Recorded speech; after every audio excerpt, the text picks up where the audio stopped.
Hello, I'm Michael Klinghoffer, and this is the third video in the series of Mr. Car, would you teach me how to drive a double bass?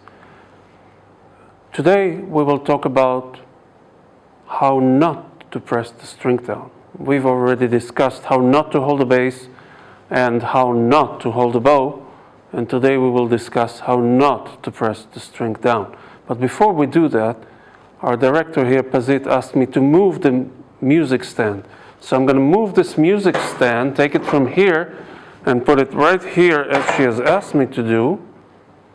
But you know, I could have done it in a much easier and more elegant way. I only need 2 fingers to move the stand. Watch. Here it is. 2 fingers, and I'm moving the stand back to where it was. You know, people are wasteful creatures. We waste time, we waste energy, we waste food, we abuse power, whatnot. What we would like to learn is to use just enough of everything in the right hand and the left hand and make the bass playing really easy, because if it's not easy, it's impossible to play the bass. So, before we take the bass, I'd like us to learn something about our big muscles here in the chest area and in the back. To learn to work with them, we need to get to know them. So why don't we press our palms together and just push one towards the other. Just push them forward, and you're going to start feeling those big muscles. Remember how it feels. It is generally very important to learn to remember how it feels. So we're pressing our hands one against the other. Now let's do the opposite. Put our hands this way and pull them away from one another. Later on, we will need to generate this feeling without doing it. Just putting our hand here slightly and making sure the muscles contract. The more we use the big muscles, the less energy we have to invest. The more they do the work for us. So let me take the bass now and practice using the big muscles on the left side, moving our entire arm up and down. Just the wrist is touching the neck, and I'm moving my entire arm up and down. Make sure you keep your shoulder low and the entire arm, including the elbow, moves. Don't do this kind of movement. We don't want that. We want the whole arm to move together up and down.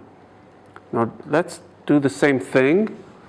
We place the thumb on the imaginary center line of the neck, and we move the whole arm up and down. Using our back, our big muscles in the back, in the front, moving the arm up and down. Let me take my bow now and demonstrate the seagull exercise. We touch the string slightly and we move the thumb up and down, just like before, and we hear all the harmonics on the way. We can do it with second finger, third finger.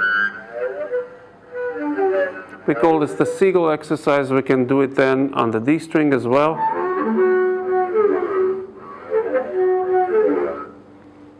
Okay. Once we have the movement, we can play a harmonic, a D harmonic on the G string, and let the bass go forward into the finger.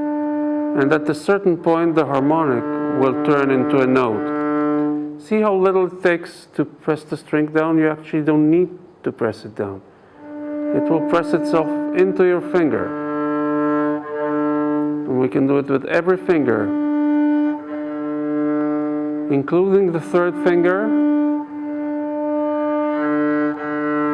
and even the pinky. You don't need much for that. Only thing it takes is to work with the big muscles.